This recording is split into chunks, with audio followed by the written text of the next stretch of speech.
Hello, my name is Carlos Eduardo Guerrero, and in this part of our portfolio, I will present the topic culture, identity, citizenship, diversity, and education. To work on this section, I reviewed Banks' text, summarized the key ideas, and select the artifacts that best represent how these concepts are connected with the modern education. I also add my personal reflection about what I knew before and what I learned after analyze the material. Vance explained that education today must respond to the realities of diverse and global societies. He emphasizes that culture, identity, citizenship, and diversity are interconnected, and that school play an essential role in helping students understand these relationships. According to him, education should encourage critical thinking, help students recognize equality and inequality, obviously, and prepare them to participate actively in democratic and cultural communities. It should also promote respectful interaction among people from different backgrounds and foster global perspective. For the artifact, I include Wang's original document because it provides the theoretical foundation for understanding why education must adapt to cultural diversity. I also use the concept map we create, since it visually organizes the main ideas and helps illustrate how identity, diversity, citizenship, and education are connected. Regarding my personal reflection, before working on this topic, I knew that cultural diversity was important in education and believed citizenship mainly means following rules and participating in society. I also thought identity was something individual and not necessarily related to the school environment. After studying this content, I learned that identity, diversity, and citizenship are closely connected and must be approached through transformative education. I know understand that citizenship today requires critical thinking, social preparation, and the ability to interact respectfully with people from different backgrounds. I also learned that schools must help the students analyze inequality and develop global perspective, not just receive information. This concludes my contribution to the third part of our portfolio. Hello, my name is Dalma Arias. In this case, I am going to talk about the digital culture, media influence, and education. According to Bank, citizenship education in the 21st century must be transformed so that the students develop the knowledge, skills, and values that enable them to confront inequalities, adopt the cosmopolitan perspective, and actively contribute to the construction of just and democratic society. In this process, digital culture and the media have become the central actors, especially in the wake of the pandemic, which accelerate the integration of technology in classroom and highlight the importance of strengthening both digital infrastructure and teacher training.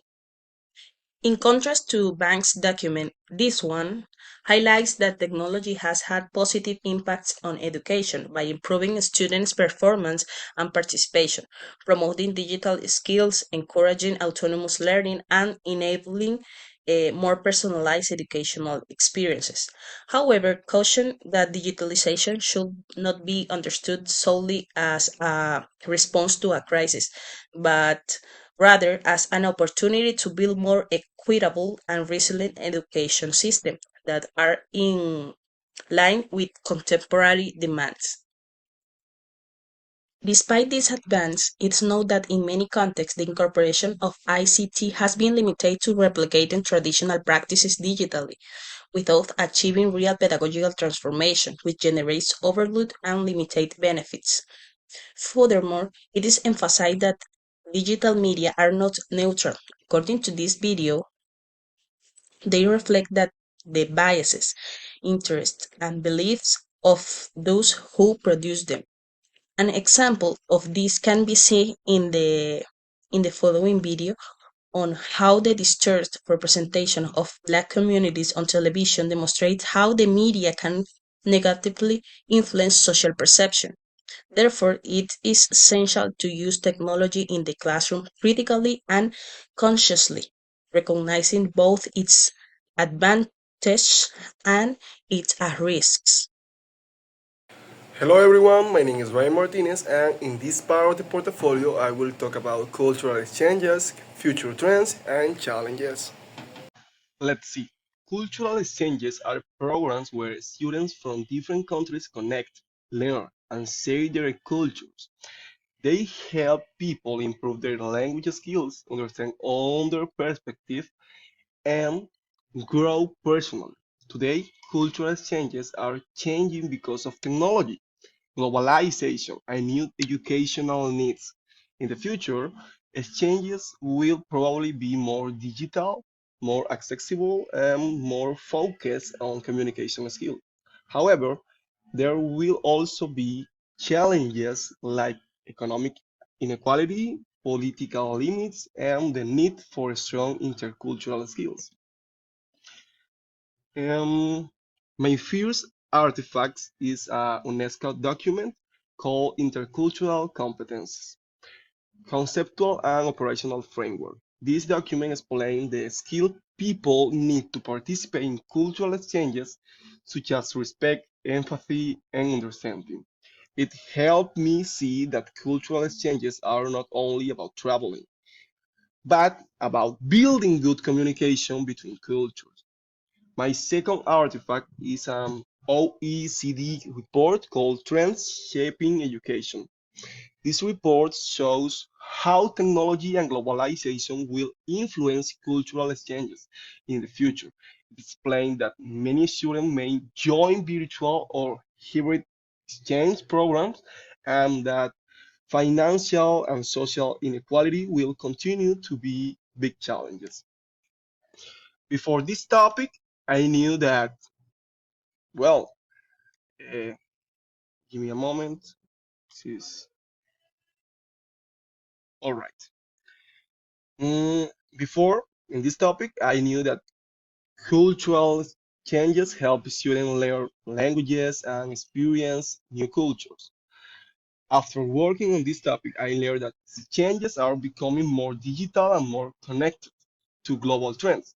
I also learned that students need digital and intercultural skills to participate successfully. And finally, I realized that cultural exchanges depend on access, equality, and sustainable programs. In conclusion, I could say that this topic helped me understand how cultural exchanges are evolving and what students will face in the future. That's all, and thank you for listening. Hello everyone, my name is Jose Arteaga and I am going to talk about the part of the portfolio related to the topic access to technology in education, equity, efficiency, and sustainability. In this section, we worked with a chapter provided by the teacher, which helped us understand how access to technology remains a global challenge, shaped by deep inequalities in infrastructure, devices, and connectivity. The chapter explains that achieving equitable and sustainable access requires much more than just distributing hardware. It involves considering long-term costs, environmental impact, and the need for transparent policies that ensure fairness and efficiency in technological integration. To complement this information, we added two research articles that explore the issue from different perspectives. The first one, Technology and Education, Challenges and Opportunities, examines how technology is not a neutral tool but a cultural force that shapes values, identity, and educational practices. It points out the risks of commodifying knowledge, relying too much on technological optimism and reinforcing inequalities in contexts with limited infrastructure. The second article, addressing the digital divide, presents quantitative data showing how internet access and device availability vary significantly according to income, age, education level, and gender. It also highlights key barriers such as lack of connectivity, limited digital skills, and high costs, and proposes concrete strategies to close the gap through infrastructure, affordable devices, and digital literacy training. Personally, I previously had a general idea that technology was important for education and that there were inequalities in access. I knew that the digital divide affected certain groups more than others, and that integrating technological tools could support learning when used appropriately.